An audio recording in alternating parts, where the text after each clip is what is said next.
هل تشعر أحياناً أنك سجين داخل دوامة من التسويف واللهو؟ أن تكافح كل صباح لتنتزع نفسك من السرير، ثم تندفع في سباق ضد الساعات الضائعة بين فيديوهات لا تنتهي، ومسلسلات تبتلع روح الوقت، ومهام تتراكم كالجبال، حتى يلفك الليل بذنب جديد. لماذا أخفقت مرة أخرى في تحقيق أي شيء يذكر؟ لكن ماذا لو أخبرتك أن سر التحرر ليس في معركة ضد نفسك، بل في اكتشاف قوة خارقة كامنة داخلك؟ قوة تحول الفوضى إلى نظام، والضباب إلى وضوح، والأماني البعيدة إلى حقائق ملموسة. هذا ما يكشفه ريان هوليداي في كتابه الانضباط هو القدر، ليس كوصية جافة، بل كخريطة ذهبية لإعادة اختراع حياتك. الانضباط هنا ليس تعذيبا للنفس، بل فن متقن للعبور بين المتعة والإنجاز. تخيل أنك تقود مركبة فاخرة، ليست المهمة أن تغلق الباب على الملذات، بل أن تمسك بعجلة القيادة بيد واثقة. تسارع حين يجب، تتوقف حيث تحتاج، وتستمتع بالرحلة دون أن تضيع الطريق. هذا هو الانضباط الحقيقي، تحويل الدقائق الضائعة إلى وقود لأحلامك. الأمر أشبه بسحر عملي. ماذا لو استرجعت ساعة واحدة يوميا من دوامة التيك توك وحدها؟ 365 ساعة سنويا، وقت يكفي لتعلم لغة جديدة، أو بناء مشروع جانبي، أو حتى كتابة رواية. ماذا لو حولت 10% من طاقتك المهدرة في القلق إلى أفعال صغيرة؟ ستصدمك النتائج. هذا الكتاب ليس مجرد كلاما ملهما، بل دليل عملي يشق طريقك نحو أفضل نسخة منك. كيف تخرس صوت المؤجل في رأسك؟ كيف تحول الإغراءات إلى حلفاء؟ لماذا الملل قد يكون أعظم أسلحتك؟ التحدي ليس في قراءة هذه الكلمات، بل في اتخاذ قرار واحد الآن. هل ستستمر في العيش كضحية للظروف العابرة، أم ستمتلك الشجاعة لتنحت مصيرك بانضباط واع؟ المفارقة الصادمة هي أن الحرية الحقيقية تكمن تحت مظلة الانضباط. لا تنتظر الوقت المثالي، فهو لن يأتي أبدا. ابدأ من هذه اللحظة، واسمح لهذا الكتاب أن يكون شرارتك الأولى، لأن كل إنجاز عظيم في التاريخ كان مجرد فكرة، حتى قرر صاحبها أن يحولها إلى فعل لا يسوف. هل أنت مستعد لاكتشاف كيف يمكن لليوم العادي أن يصير أساساً لحياة استثنائية؟ الأجوبة تناديك من بين صفحات هذا الكتاب. قبل أن نبدأ، اذكر لنا من أي بلد تشاهدنا لنبدأ هذه الرحلة الممتعة. قوة الصباح الباكر. بداية يومك بشكل مختلف. إحدى أهم استراتيجيات الانضباط هي الاستيقاظ مبكراً. قد يبدو الأمر بسيطاً، لكنه يحمل طاقة هائلة لتغيير حياتك. لماذا يختار البعض الاستيقاظ عند الفجر، بينما يفضل الآخرون البقاء في السرير؟ الإجابة بسيطة: لأنهم يعرفون أن الساعات الأولى من الصباح هي وقت ذهبي للإبداع والإنتاجية. عندما يستيقظ العالم، تكون المشتتات في أدنى مستوياتها. هذا الوقت يمنحك فرصة فريدة للتركيز على ما يهم حقا: أهدافك، شغفك، وأحلامك. تخيل نفسك تستيقظ قبل الجميع، تبدأ يومك بكوب من القهوة وجلسة هادئة للتخطيط والتفكير. تلك اللحظات الهادئة قد تكون المفتاح الذي تحتاجه لتحقيق نجاحك. دعنا نلهمك بقصة الكاتبة العظيمة توني موريسون. كانت أماً عزباء تعمل بدوام كامل كمحررة في دار نشر مرموقة، مما كان يتركها منهكة بنهاية اليوم. ومع ذلك لم تتخلى عن حلمها بأن تصبح كاتبة. كيف فعلت ذلك؟ اعتمدت على ساعات الصباح الباكر. كل يوم كانت تستيقظ قبل الفجر لتحظى بوقت لنفسها، تكتب فيه بإبداع وتفان. كانت تؤمن أن طاقتها الإبداعية تكون في ذروتها خلال هذه الساعات الهادئة. وبفضل انضباطها أصبحت واحدة من أعظم الكتاب في العالم، وحازت على جائزة نوبل للآداب والعديد من الجوائز المرموقة الأخرى. استيقظ مبكراً، واستعد للفوز. قد يبدو الضغط على زر الغفوة في الصباح خياراً مريحاً، لكنه في الواقع يعكس خسارة فرصتك لتحقيق المزيد. عندما تختار البقاء في السرير، هناك أشخاص آخرون يستيقظون ويستغلون وقتهم لتحقيق أحلامهم. هل تريد أن تكون من بين هؤلاء الذين يتركون الفرص تمر؟ أم ستختار الوقوف والقتال من أجل مستقبلك؟ حتى أسلافنا كانوا يدركون قيمة الصباح الباكر. كانوا يستيقظون مع الفجر للعمل في الحقول، الصيد والبناء. لم يكن لديهم وسائل تكنولوجيا حديثة، لكنهم كانوا يعتمدون على الانضباط والتنظيم لتحقيق أهدافهم. أنت أيضا تملك هذه القوة داخل نفسك. كل ما تحتاجه هو أن تقرر أن تبدأ يومك بروح جديدة. كيف يمكن أن يغيرك الاستيقاظ المبكر؟ زيادة الإنتاجية. ساعة واحدة فقط من العمل المركز في الصباح يمكن أن تساوي ساعات من العمل المشتت في وقت لاحق. التخطيط الأفضل. الصباح هو الوقت المثالي لمراجعة أهدافك وتخطيط يومك بعناية. الشعور بالإنجاز. عندما تنجز مهمة كبيرة في الصباح، ستشعر بالثقة والطاقة لمواصلة يومك بنشاط. حان الوقت لتغيير حياتك. لا تدع الكسل أو الخوف من الصباح الباكر يسيطر عليك. بدلاً من ذلك، اجعل الاستيقاظ المبكر عادة يومية.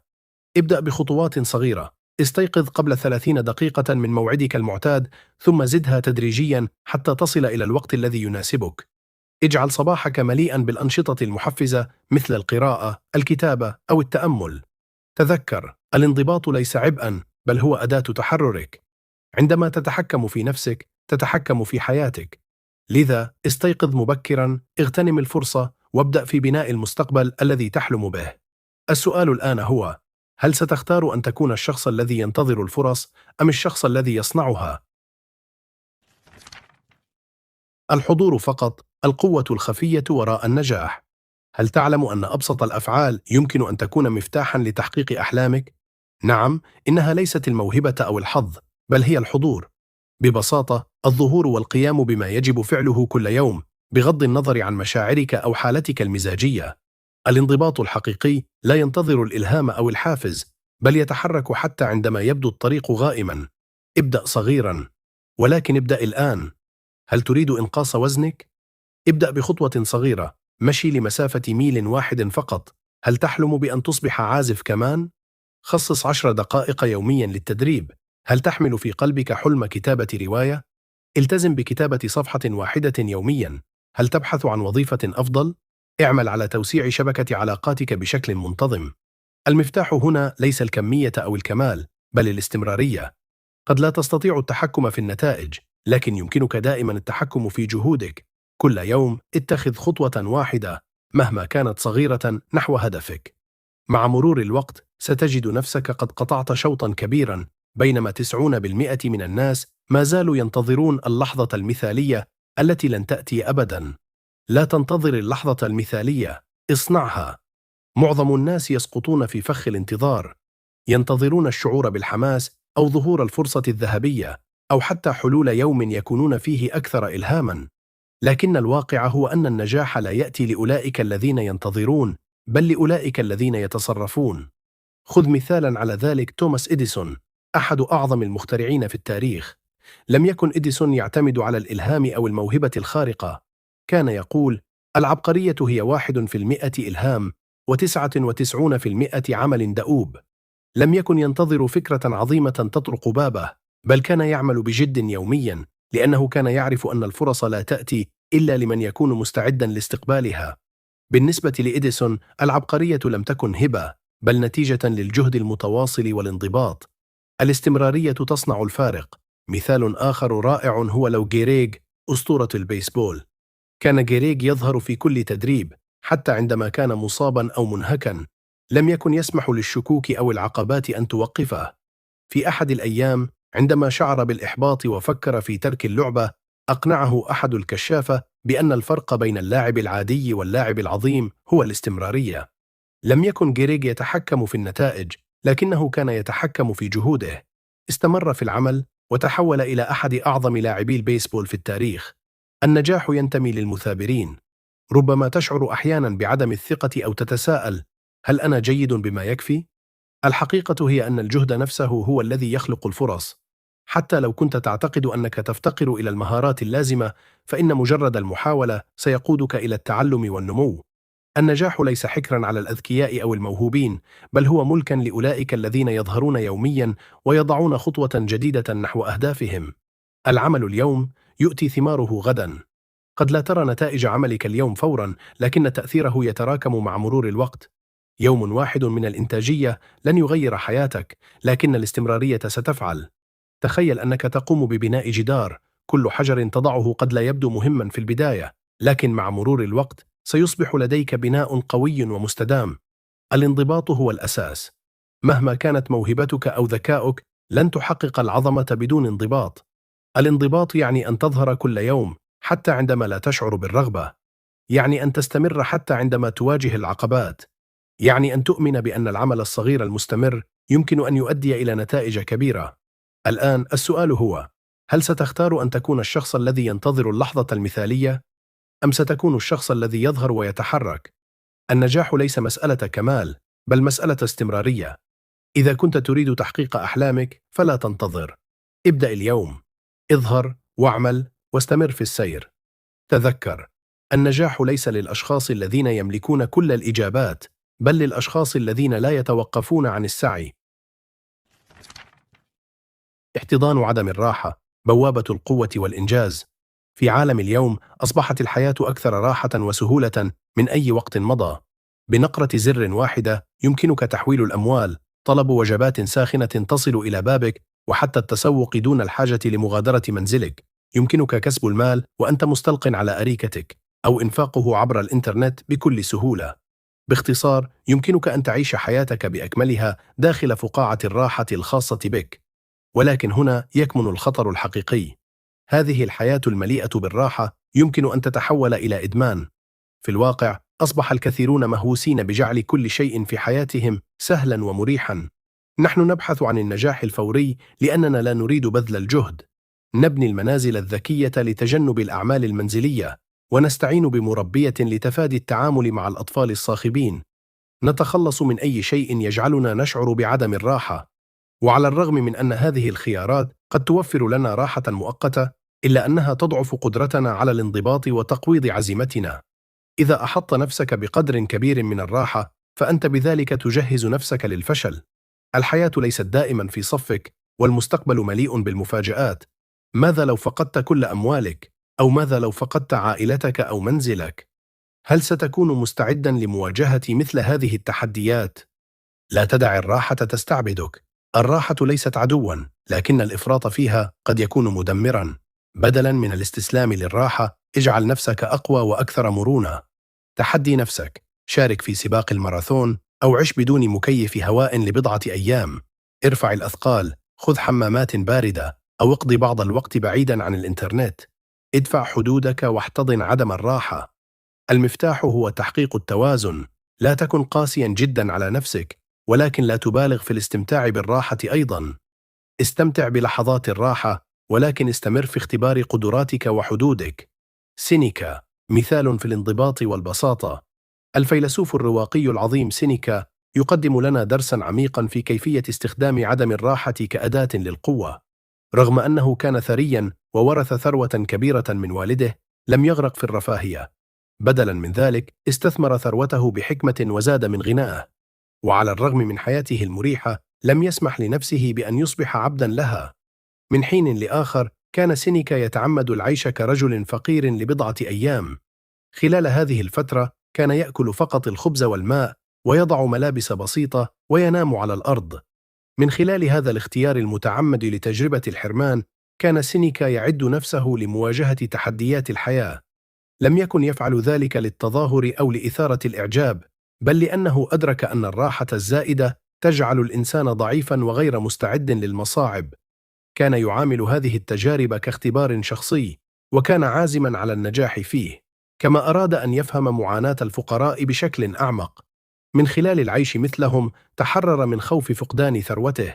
بينما كان أصدقاؤه الأثرياء يخشون فكرة الحياة بدون أموال، كان سينيكا واثقا من أنه يستطيع البقاء حتى على الخبز والماء.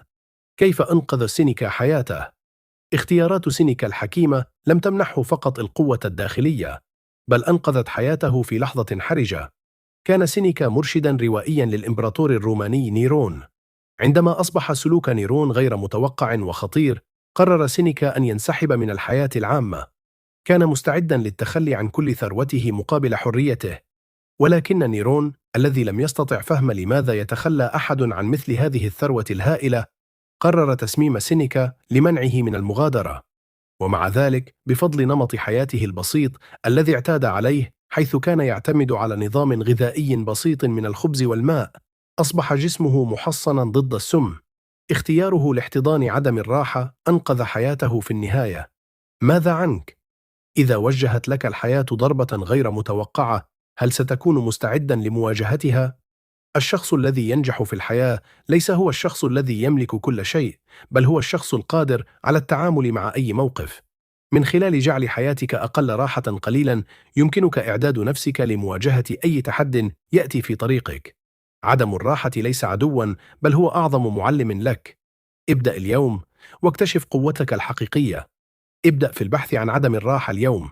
خذ خطوة صغيرة نحو تحدي نفسك، سواء كان ذلك بأخذ حمام بارد، أو قضاء يوم بدون هاتفك، أو ممارسة الرياضة في وقت مبكر من الصباح. ستكتشف شيئا رائعا، أنك أقوى مما كنت تعتقد. كل مرة تخرج فيها من منطقة الراحة الخاصة بك، تصبح أكثر قوة ومرونة. تذكر، الحياة ليست دائما سهلة، لكن القوة التي تبنيها اليوم هي التي ستساعدك على مواجهة تحديات الغد. احتضن عدم الراحة، وستجد نفسك أمام نسخة جديدة منك، نسخة أقوى وأكثر صمودا وأكثر استعدادا لتحقيق أحلامك. اجعل الأولويات هي بوصلتك نحو النجاح. هل تشعر أنك دائما مشتت، وأن وقتك يضيع دون أن تحقق شيئا ذا معنى؟ الإجابة ليست في العمل أكثر، بل في التركيز على ما هو مهم حقا. وضع الحدود ليس مجرد نصيحة عابرة، إنه أحد أهم مفاتيح النجاح التي غالبا ما يتم التغاضي عنها. بدون تعلم كيفية التخلص من المشتتات، ستجد نفسك دائما متأخرا عن تحقيق أهدافك. التركيز على المهمة الرئيسية. الأشخاص الناجحون يعرفون سرا بسيطا، إنهم يخصصون وقتا كل يوم للتركيز على مهمة واحدة رئيسية فقط. لا ينغمسون في الأنشطة الثانوية مثل حضور الحفلات أو مشاهدة التلفاز أو الرد على المكالمات إلا بعد إنجاز أولوياتهم. قول النعم لكل شيء قد يبدو وكأنه لطف أو اهتمام بالآخرين، لكنه في الواقع يعكس غياب الوضوح والهدف. اسأل نفسك: ما هي أولوياتي؟ كيف يمكنني تقديم المزيد لمسيرتي المهنية، عائلتي ومجتمعي؟ وما الذي يجب أن أركز عليه الآن؟ بمجرد أن تعرف الإجابة، التزم بشيء واحد فقط وقل لا لكل ما يشتت تركيزك. عندما تقول نعم لكل شيء، فإنك لا تضر فقط بحياتك المهنية، بل تفقد السلام الداخلي وتضعف قدرتك على الاستمتاع بالحياة. المشتتات لصوص الوقت. المشتتات لا تسرق فقط وقتك، بل تسلبك أيضا اللحظات التي يمكنك أن تقضيها في الاسترخاء، قراءة كتاب، أو حتى الاستمتاع بوقت ثمين مع عائلتك. كل نعم للآخرين تعني لا لقضاء وقت مع أطفالك، تنظيف منزلك، أو حتى مشاركة لحظات رومانسية مع شريك حياتك. ولكن تذكر، المسؤولية لا تقع على الآخرين بسبب تشتيتهم لك، بل تقع عليك لأنك سمحت بذلك. تعلم قول لا ليس مجرد مهارة، بل هو رسالة قوية تظهر أنك تهتم بعائلتك، مهنتك، ونموك الشخصي. حماية هذه الأولويات هي مسؤوليتك وحدك. مثال من بوكير تي واشنطن. خذ مثالا ملهما. بوكير تي واشنطن مؤسس معهد توسكيغي. على الرغم من جدول أعماله المزدحم بالسفر، مقابلة المتبرعين، تقديم المحاضرات، وإدارة فعاليات جمع التبرعات، تمكن أيضا من كتابة 5 كتب. كيف فعل ذلك؟ الإجابة تكمن في قدرته على وضع الحدود. من خلال إتقان فن قول لا، خلق واشنطن وقتا للأشياء التي كانت الأكثر أهمية بالنسبة له. كان البعض يصفه بالأناني لأنه رفض السماح لأي شيء بإلهائه، لكن واشنطن كان يعرف هدفه بوضوح: تحسين حياة أكبر عدد ممكن من الناس. لتحقيق ذلك، كان عليه أن يقول لا للمشتتات. لم يضيع وقته في القلق بشأن آراء الآخرين. كان مركزا تماما على رسالته، وهي تعليم الرجال والنساء السود. السماح بالإلهاء كان سيؤدي إلى تفويت فرص قيمة لإحداث تغيير حقيقي. هذا هو ثمن قول نعم. ماذا تخسر عندما تقول نعم؟ عندما تقول نعم لشيء ما، فإنك تقول لا لشيء آخر في الوقت نفسه. قد تكون بذلك ترفض قضاء وقت مع عائلتك، تأجيل كتابة الفصل الأول من كتابك، أو تفويت فرصة مساعدة شخص على تحسين حياته. إذا لم تحدد أولوياتك، ستصبح فريسة للأشخاص الذين يضيعون وقتك. توقف عن ملاحقة الاتجاهات الجديدة، حضور العشاء اللامتناهي، أو التنقل بين الوظائف.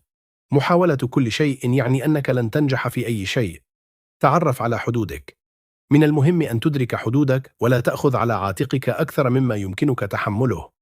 إذا كنت تخشى قول لا، ابدأ بالتدرب. قول لا ليس وقاحة، بل هو وسيلة للالتزام برؤيتك الخاصة للحياة. اعتذر بلطف وارفض أي شيء لا يتناسب مع أهدافك. الإفراط في الالتزام يؤدي إلى الإرهاق، فقدان التركيز والابتعاد عن أحلامك. تذكر، لا يمكنك الالتزام بكل شيء، والتعددية في العمل مجرد خرافة. النجاح يأتي فقط عندما تركز على الأمور الصحيحة. في المرة القادمة التي تكون على وشك قول نعم فيها لشيء ما، اسأل نفسك: ماذا سأضطر للتضحية به لأجل هذا؟ الإجابة ستذكرك بأولوياتك وتساعدك على تحويل تلك النعم إلى لا كبيرة. ابقى مركزا، ضع الحدود، واجعل الأولويات هي بوصلتك دائما. النجاح ليس في كثرة الأعمال، بل في اختيار ما هو مهم حقا والالتزام به. الكمالية عدو الإنجاز والسعادة. ما هي الكمالية؟ إنه الهوس بالسعي وراء تحقيق المثالية في كل شيء. عندما تضع معايير غير واقعية لكل مهمة تقوم بها، تصبح أسيرا للكمالية. وعلى الرغم من أن السعي لتحقيق الكمال قد يبدو نبيلا في بعض الأحيان، إلا أنه غالبا ما يكون عائقا أمام النجاح والسعادة. الكمالية ليست مجرد رغبة في التميز، بل هي شكل من أشكال الأنانية. إنها تنبع من الاعتقاد بأن عملك مهم للغاية، لدرجة أن العالم بأسره ينتظر إبداعك القادم. هذا التفكير يمكن أن يحبسك في دائرة لا تنتهي من العمل والسعي وراء الأفضل دون أن تحقق أي تقدم حقيقي. لكن الحقيقة المؤلمة هي أن معظم الناس لا يهتمون بعملك كما تعتقد. الجميع مشغول بحياته الخاصة. الأشخاص الذين يحبونك حقا لن يحكموا على جودة ما تقدمه، سيقدرونه سواء كان مثاليا أو عاديا. الخطر الحقيقي للكمالية لا يكمن فقط في هدر الوقت والطاقة، بل في الفرص التي تفوتك بسببها. انتظار الظروف المثالية أو الوظيفة المثالية قد يعني أنك تضيع فرصا ذهبية. قد تعلق في مهمة واحدة غير قادر على المضي قدما، بينما تبقى العديد من الإنجازات الأخرى بعيدة عن متناولك. الكمالية كقناع للتسويف. بعض الناس يستخدمون الكمالية كغطاء للتأجيل والتسويف. يؤجلون العمل بحجة أنهم ينتظرون الحافز المناسب أو الظروف المثالية. في الواقع، إنهم يخدعون أنفسهم. بدلاً من تحقيق تقدم بطيء ومستقر، يطاردون الكمال ويجدون أنفسهم في النهاية عاجزين عن إنجاز أي شيء. إذا كنت تسعى لتحقيق هدف معين، فلا يمكنك التوقف فقط لأن الأمور ليست مثالية. إيقاف التقدم بسبب العيوب هو علامة على الخوف وعدم الثقة بالنفس. بدلاً من ذلك، يجب أن تستمر حتى عندما ينخفض الحافز. في هذه الحياة لديك دور تلعبه، وأداء هذا الدور يتطلب منك القوة والمرونة. مثال من مارثا غراهام: كيف تحررت من الكمالية؟ خذ مثالا ملهما. مارثا غراهام مصممة الرقصات الشهيرة التي غيرت وجه الفن الحديث. في عام 1931 كانت تعمل على رقصة طقوسية مستوحاة من ثقافات المايا والأزتك. كانت مارثا شخصية كمالية إلى أبعد حد، تنتقد كل حركة يقوم بها راقصوها. كانت تخشى أن يؤدي الأداء إلى عدم تحقيق معاييرها، مما قد يؤثر على سمعتها. قضت الشتاء بأكمله في تصميم هذه الرقصة، لكنها ظلت غير راضية عن عملها. ومع أن راقصيها كانوا موهوبين ومخلصين وأعجبوا بالرقصة الجديدة، لم تستطع مارثا رؤية سوى العيوب. أصبحت محبوسة في أفكارها النقدية، وغير قادرة على تحديد الخطوة التالية. لحسن الحظ، كان لديها مرشد حكيم، مدير موسيقاها لويس هورست. كان لويس يدفع مارثا باستمرار لاتخاذ القرارات والمضي قدما. ذكرها أن التقدم مهم حتى لو كان غير مثالي. بدعم منه، أنهت مارثا الرقصة. لم تكن مثالية، لكنها كانت مكتملة. وفي النهاية، كان هذا الإنجاز هو الذي فتح لها أبواب النجاح. أمثلة تاريخية عن الكمالية: واجه ليوناردو دافنشي صعوبات مشابهة، فقد كان يجد صعوبة في إنهاء لوحاته بسبب سعيه الدائم لتحقيق الكمال. كما عانى ستيف جوبز من الكمالية أثناء تطوير جهاز ماكنتوش. حتى بعد اكتمال الجهاز، تردد في إطلاقه، وهو ما أدى في النهاية إلى طرده من شركة آبل. كذلك المؤلف رالف إليسون الذي كتب الرواية الرائعة الرجل غير المرئي كتب العديد من المخطوطات، لكنه لم يستطع نشر كتابه الثاني بسبب الكمالية. بالنسبة للمبدعين يمكن أن تكون الكمالية مدمرة للغاية، قد تجعلهم عالقين غير قادرين على المضي قدما وغارقين في القلق. عملية الإبداع يجب أن تكون ممتعة ومجزية، ولكن عندما ينسى الناس ذلك يتبقى لهم فقط الإحباط، التوتر والخيبة. إذا كنت عالقا في مهمة بسبب الكمالية فإن ما تحتاجه هو دفعة، سواء كانت دفعة ذاتية أو مساعدة من صديق أو مرشد، فإن التحرر من الكمالية أمر ضروري. بدلا من انتظار الإلهام أو اللحظة المثالية، ابدأ في عملك. بعد كل شيء، ماذا لو لم يأتي الإلهام الذي تنتظره؟ هل ستبقى عالقا للأبد؟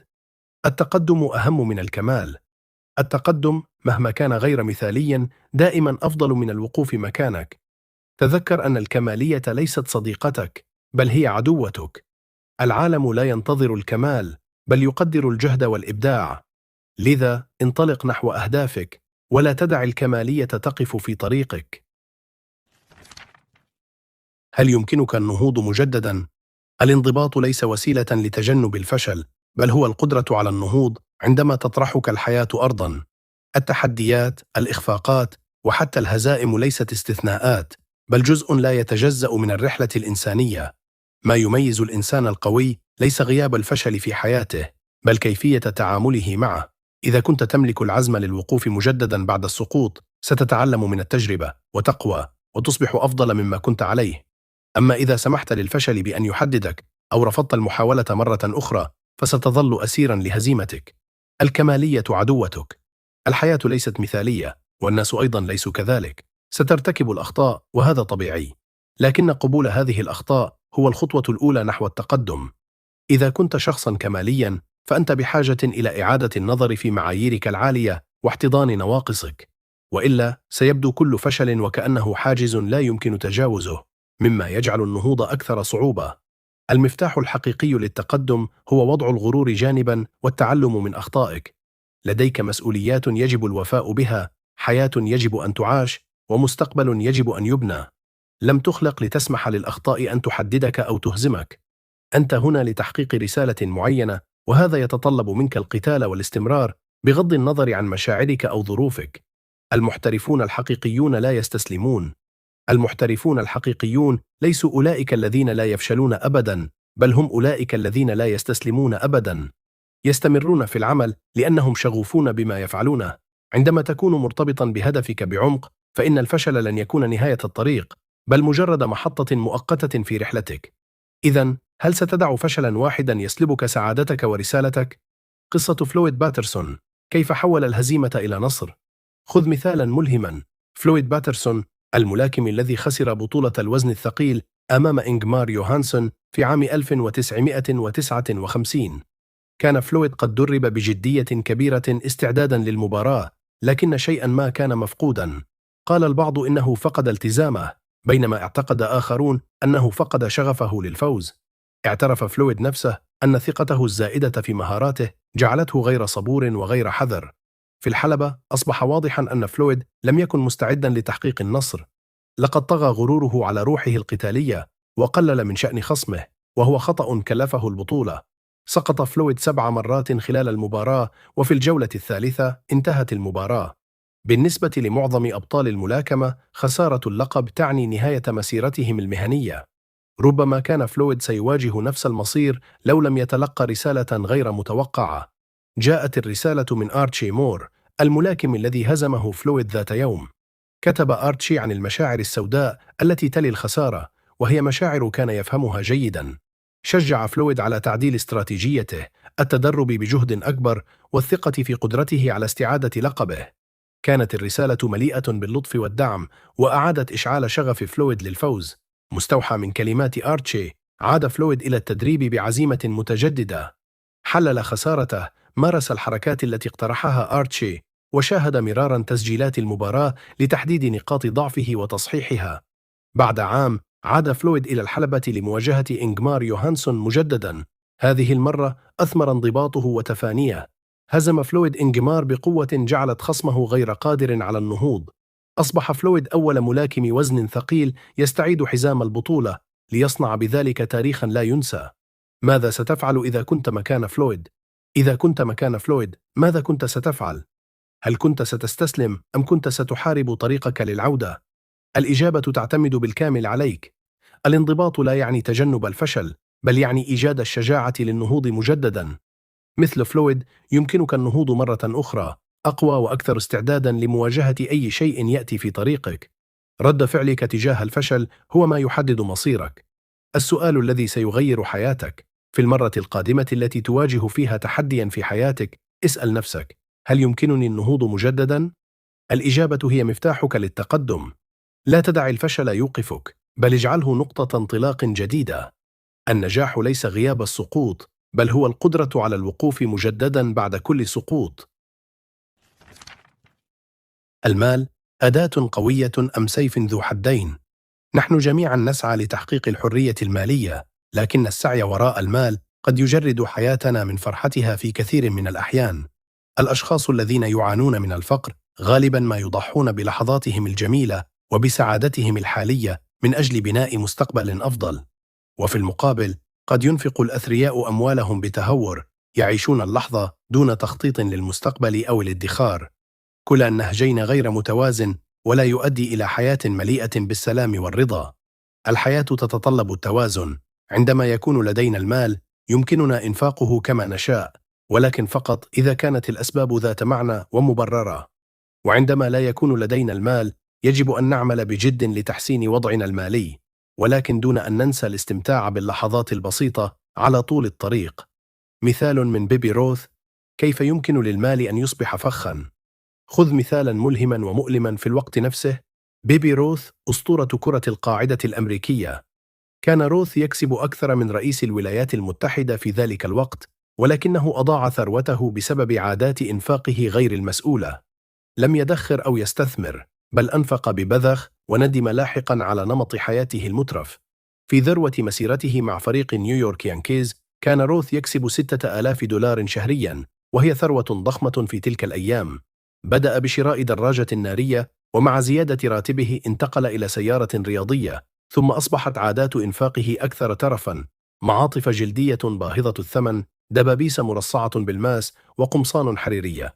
وعندما انتشرت شائعات عن مشاجرات بينه وبين زوجته، رد روث بشراء معطف لها بقيمة 5000 دولار لإصلاح الأمور. حتى عندما كان فريق يانكيز يواجه صعوبات مالية، كان روث معروفا بإلقاء حفلات باذخة وحجز فنادق فاخرة لزملائه في الفريق. في إحدى المرات، عندما اكتشف أن الفندق الذي اختاره لا يحتوي على بيانو، اشترى واحدا لهم. بينما كان روث عبقريا في الرياضة، كان ساذجا فيما يتعلق بالمال. اعتقد أن المال سيتدفق دائما، وأنه لن ينتهي يوما. لم يفكر أبدا فيما سيحدث إذا لم يعد قادرا على لعب كرة القاعدة. مثل العديد من الأشخاص، كان روث ينفق المال كوسيلة لتعويض الفراغات العاطفية التي عاشها في طفولته. الأشخاص الذين يكبرون محرومين من الحب أو الاحتياجات الأساسية غالبا ما يحاولون تعويض ذلك بإثبات قيمتهم من خلال الثروة. ومع ذلك، لا يمكن لأي مبلغ من المال أن يشتري السعادة الحقيقية. الصراع المشترك بين الأغنياء والفقراء. كل من الأغنياء والفقراء يواجهون تحدياتهم الخاصة. لا يوجد أحد في هذا العالم يتمتع بحرية أو سعادة كاملة. الغرض الحقيقي من المال هو شراء الحرية، وليس السعادة. عندما يكون لديك ما يكفي لتغطية احتياجاتك واستكشاف الفرص، يجب أن تكون ممتناً. ولكن عندما تصبح قلقاً باستمرار بشأن المال، فإنك تتحول إلى عبد لرغباتك وأهوائك. الخيار يعود لك. الأمر متروك لك لتقرر: هل ستستخدم المال كأداة لتحقيق أهدافك وبناء حياة أفضل، أم ستجعله محور تركيز حياتك وغاية نهائية؟ تذكر، المال ليس غاية في حد ذاته، بل وسيلة لتحقيق التوازن والحرية. إذا استخدمته بحكمة، يمكن أن يكون أداة قوية لبناء حياة مليئة بالمعنى والإنجاز. أما إذا أصبح هدفك الوحيد، فقد يؤدي بك ذلك إلى فقدان ما هو أكثر أهمية: السلام الداخلي والسعادة الحقيقية. رسالة أخيرة: في نهاية اليوم، المال أداة، ويمكن أن يكون أداة خطيرة إذا لم نعرف كيفية التعامل معه. السؤال الأهم هو: هل سيكون المال هو الذي يتحكم بك أم ستكون أنت المتحكم فيه؟ استخدم المال لخدمة أهدافك وليس لتحديد حياتك. وكن حذرا، فالحياة ليست مجرد أرقام في حساب بنكي، بل هي لحظات، ذكريات، وأحلام تستحق أن تعاش بكل تفاصيلها. متقبل للآخرين، صارم مع نفسك، مفتاح قوة الشخصية. من أنت حقا؟ هل تتحلى بالصرامة مع نفسك؟ وهل تتحمل مسؤولية أفعالك؟ وماذا تتوقع من الآخرين؟ كونك صارما مع نفسك هو الأساس لتحقيق النجاح والنمو الشخصي، لكن أن تكون ناقدا بشكل مفرط للآخرين قد يتحول إلى عبء ثقيل عليك وعلى من حولك. تذكر دائما، يمكنك التحكم في أفعالك فقط وليس أفعال الآخرين. إذا كنت تقضي وقتك في انتقاد الآخرين بسبب نقاط ضعفهم أو اختياراتهم، فإنك بذلك لا تجلب سوى التعاسة لنفسك، بينما يستمرون هم في عيش حياتهم بحرية واستمتاع. عش حياتك بطريقتك الخاصة. الحياة ليست مسابقة لتقييم الآخرين، بل هي رحلة شخصية لتحسين الذات. عش حياتك وفقا لمعاييرك الخاصة، ودع الآخرين يعيشون حياتهم كما يحبون. الانضباط الذاتي هو المفتاح لتطوير قوتك الداخلية. ولكي تصبح شخصا أكثر انضباطا وأقوى، يجب أن تمارس هذا الانضباط يوميا. يعني ذلك أن تكون مسؤولا عن قراراتك، وتطرح أسئلة على نفسك حول أفعالك، وتسعى باستمرار للتعلم والنمو. المعايير العالية التي تضعها لنفسك تتطلب جهدا والتزاما، ولكن عليك أيضا أن تتقبل حقيقة أن الناس مختلفون، وأن بعضهم قد يفضل نمط حياة أكثر استرخاء. قد يجد البعض السعادة في الحفلات، الشرب، أو حتى عدم القيام بأي شيء تقريبا. بدلا من الحكم عليهم، حاول أن ترى الصفات الإيجابية لديهم. لا أحد كامل، جميعنا لدينا نقاط قوة وضعف. الفرق الحقيقي يكمن في الطريقة التي نتعامل بها مع هذه الاختلافات. البعض يحتضن التحديات ويبحث عن النمو، بينما يرضى آخرون بحياة عادية. التسامح مع الآخرين فن يحتاج إلى إتقان. قد يبدو التسامح مع الآخرين أمرا سهلا، ولكنه في الواقع مهارة تحتاج إلى وقت وجهد لإتقانها. إذا كنت موهوبا أو زعيما عظيما، فقد تجد صعوبة في قبول الأداء المتوسط لدى أعضاء فريقك. أخطاؤهم أو عدم قدرتهم على تلبية توقعاتك قد تثير غضبك. قد تتساءل، لماذا لا يستطيعون أن يكونوا مثلك؟ ولكن الحقيقة هي أن الناس مختلفون. ليس الجميع يملك نفس الشغف أو الموهبة أو الذكاء. ما تستطيع تعلمه في يوم واحد قد يستغرق الآخرون أسابيع لتعلمه، وهذا طبيعي تماما. عندما تصبح زعيما متقبلا، يحب الناس العمل معك والتعلم منك. هدفك ليس تغيير الجميع، بل إلهامهم ليكونوا أفضل نسخة من أنفسهم. كن متواضعا ولا تكن فظا. فالقيادة الحقيقية تعني القدرة على رؤية الجوانب الإيجابية لدى الآخرين وتشجيعهم على النمو دون فرض رؤيتك الشخصية عليهم. مثال من كاتو الصغير: البساطة والتسامح. خذ مثالا ملهما: كاتو الصغير، الفيلسوف الروماني الذي كان نموذجا للانضباط والبساطة. رغم أنه جاء من عائلة ثرية، لم يتباهى أبدا بثروته. كان يرتدي ملابس بسيطة ولا يحلق لحيته، ويعيش حياة متواضعة حتى أثناء خدمته في الجيش. كان ينام على الأرض إلى جانب زملائه الجنود، ويؤدي واجباته دون شكوى. أصبح كاتو رمزا للانضباط والبساطة في روما. ومع ذلك كان شقيقه كابيو مختلفا تماما. عاش حياة الرفاهية، واستخدم العطور باهظة الثمن، وأحاط نفسه بأشخاص لم يكن كاتو يوافق عليهم. وعلى الرغم من هذه الاختلافات الواضحة، كان كاتو يتقبله. لم يحاول تغييره أو فرض معاييره عليه. هذه هي القوة الحقيقية، أن تكون صارما مع نفسك، لكنك متقبل للآخرين كما هم.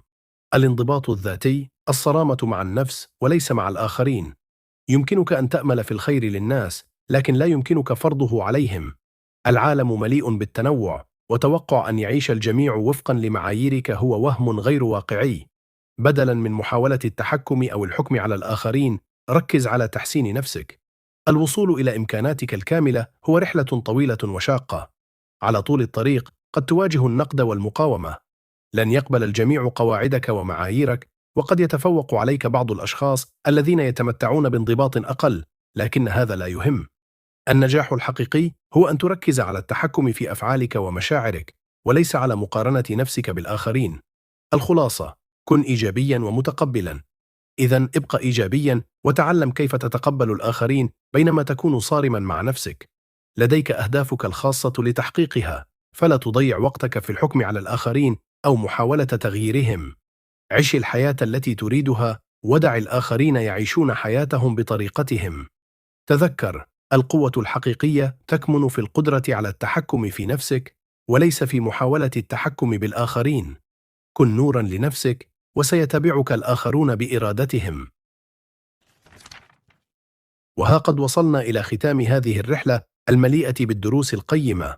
دعونا نتوقف للحظة لنستعيد أنفاسنا ونفكر في كل ما تعلمناه عن الانضباط، تلك القوة الصامتة التي يمكنها أن تصنع المعجزات في حياتنا. لقد استكشفنا الأدوات التي يجب أن نتبناها، والعادات التي يجب أن نتجنبها، والخطوات التي ستقودنا نحو مستقبل أقوى وأكثر إشباعاً. هيا بنا نعيد النظر في هذه الدروس الأساسية ونعززها في أذهاننا لتصبح جزءاً من حياتنا اليومية. قوة الاستيقاظ المبكر. الدرس الأول الذي تعلمناه هو قوة الاستيقاظ المبكر.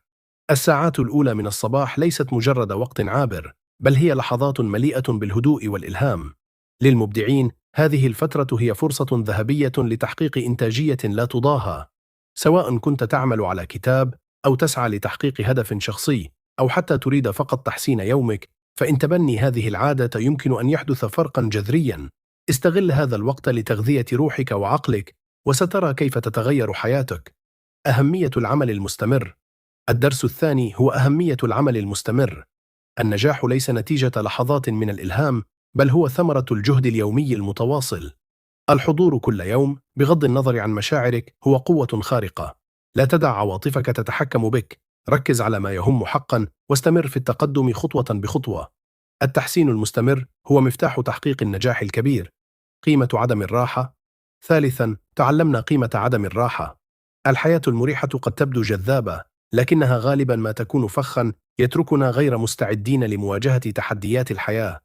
الخروج من منطقة الراحة الخاصة بك هو الطريق الوحيد لبناء المرونة اللازمة لمواجهة الشدائد.